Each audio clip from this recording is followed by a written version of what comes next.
कैसे हो यार तुम लोग? परेशान ही होगे तो बहुत ज़्यादा पूछने पाछने की ज़रूरत है नहीं। एसएससी को लेकर धरना प्रदर्शन होता है 31 जुलाई को दिल्ली में। बहुत सारे मास्टर दिल्ली में रहते हैं, वो लोग भी पहुंचते हैं। बहुत सारे टीचर्स 1000 किलोमीटर दूर से, 500 किलोमीटर दूर से दिल्ली आते हैं धरना प्रदर्शन करने। धरना प्रदर्शन करने की ज़रूरत क्या थी, पहले इस बात को समझ लेते हैं। क्या हुआ आज के दिन, ये पूरी कहानी सुनेंगे। धरना इस वजह से किया जा रहा है क्योंकि एसएससी का एग्ज़ाम 4-5 साल से टीसीएस कंडक्ट कराती थी।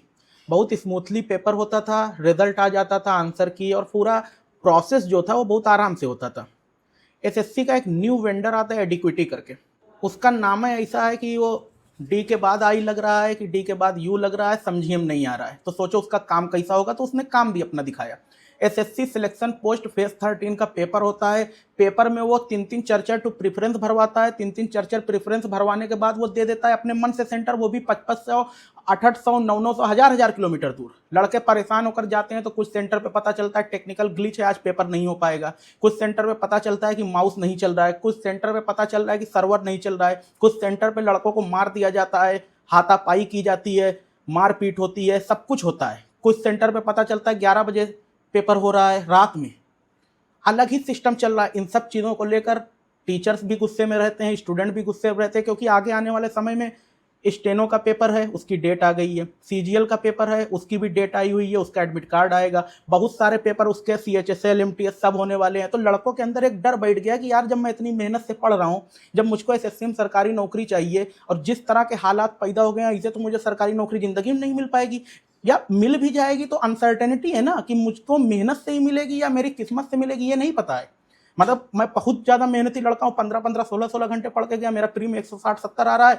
भाई मैं गया, मेरा माउस नहीं चल रहा है, क्या कर लूँगा मैं, टैलेंट कहाँ है। इन सब घटनाओं को लेकर आंदोलन होता है 31 जुलाई को।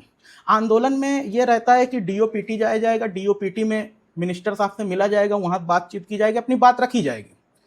बहुत सारे टीचर्स पहुंचते हैं, स्टूडेंट भी पहुंचे रहते हैं, सब लोग अलग अलग जगह खड़े रहते हैं, दूर दूर, क्योंकि पुलिस उस एरिया में बहुत ज़्यादा सेंसिटिव रहती है और सबको थोड़ा बहुत अंदर से डर भी रहता है। तो कोई 500 मीटर दूर खड़ा है, कोई यहाँ, और बहुत सारे टीचर एक पूरा अपना लॉबी बना के जाते हैं, अपनी बात रखते हैं। बात रखते रखते कब वो डिटेन हो जाते हैं, कब उनको बस में भरकर कहाँ ले जाया जाता है, पता ही नहीं चलता। बहुत सारे टीचर्स का हाथ टूट गया है, तो किसी को चोट लग गई है, तो किसी को अलग अलग दिक्कतें आती हैं।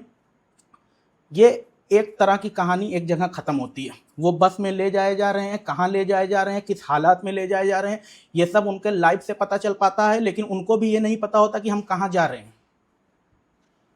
कुछ लोग पहुंच जाते हैं सीजीओ कॉम्प्लेक्स। सीजीओ कॉम्प्लेक्स के बाहर भीड़ इकट्ठा हो जाती है, वहाँ पर भी बातचीत होती है। क्या बातचीत होती है किसी को पता नहीं चल पाता है। उसके बाद सीजीओ कॉम्प्लेक्स कुछ लोग रहते हैं, और इधर से जंतर मंतर पे कुछ लोग पहुंच जाते हैं, क्योंकि जंतर मंतर समझ लो उत्तर प्रदेश का इको गार्डन है, जहां धरना करने पहुंच जाओ तो कोई बहुत ज़्यादा मारपीट नहीं करेगा। वहां पर जब धरना देने पहुंचते हैं लोग, वहां पर सीजीओ कॉम्प्लेक्स वाले लोग भी धीरे धीरे पहुंचते हैं, और भीड़ अच्छी खासी इकट्ठा हो जाती है। और वहां पर लोग अपनी बात रखना स्टार्ट करते हैं कि हम किस लिए यहाँ पर धरना देने आए हैं और किस लिए हमको ये करने की ज़रूरत पड़ी। यार एक लड़का है, वो सरकारी नौकरी करना चाहता है, उसकी सरकारी नौकरी की जो प्रक्रिया है उसमें पारदर्शिता नहीं है, उसमें सुचारिता नहीं है, उसमें स्मूथनेस नहीं है। बस वही वो सही करना चाहता है। उसको कोई नेता बनने का शौक नहीं है, कोई उसको बहुत क्रांतिकारी बनने का शौक नहीं है, कुछ नहीं शौक है यार उसको। वो गरीब परिवार का लड़का है जिसको बस एक तो नौकरी चाहिए, ताकि उसकी आने वाली पुश्तें जो है, या उसकी जो वर्तमान या आने वाले हालात हैं वो थोड़ा सुधर जाएं। वो बेटरमेंट की तरफ जाना चाह रहा है। इससे ज़्यादा का और क्या शौक रखेगा वो।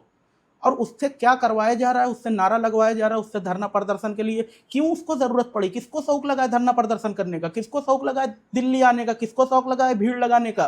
किसी को इन सब चीज़ों का शौक नहीं है। सबको पढ़ना है यार, सबको नौकरी लेनी है। सब अपने घर से कोई ये नहीं कहता उसके घर वाले जाओ आज धरना के आओ, जाओ यहाँ पर नारा लगाओ, कोई नहीं कहता। कोई नहीं कहता जाओ आज लाठी चार्ज होगा, 2 लाठी खा के आना बेटा, बहुत अच्छा लगेगा, एकदम बेस्ट ऑफ लक। घर वाले जो लड़के आए होंगे उनके घर वाले लोग परेशान होंगे, जो टीचर्स होंगे उनके घर वाले परेशान होंगे कि हमारे लड़के कहीं कुछ हो ना जाए।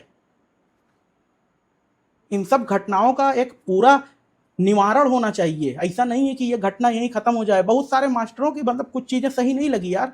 सब अपना अपना ग्रुप बनाए हैं, 55-56 लोगों की लॉबी है, वो अपना ग्रुप बना के यहाँ बात कर रहे हैं, वो अपना ग्रुप बना के यहाँ बात कर रहे हैं। एग्जैक्ट बात, exact location, exact agenda, exact future planning कुछ पता ही नहीं चल पा रही है। लड़के बस तितर बितर, उनको बस डर इस बात का है 13 अगस्त को अगर पेपर स्टार्ट होता है, एसएससी सीजीएल का या स्टेनो का पेपर होता है, तो हम पेपर देने जाने वाले हैं कि नहीं, या कैंसिल होने वाला है नहीं, क्या कुछ आइडिया नहीं है यार।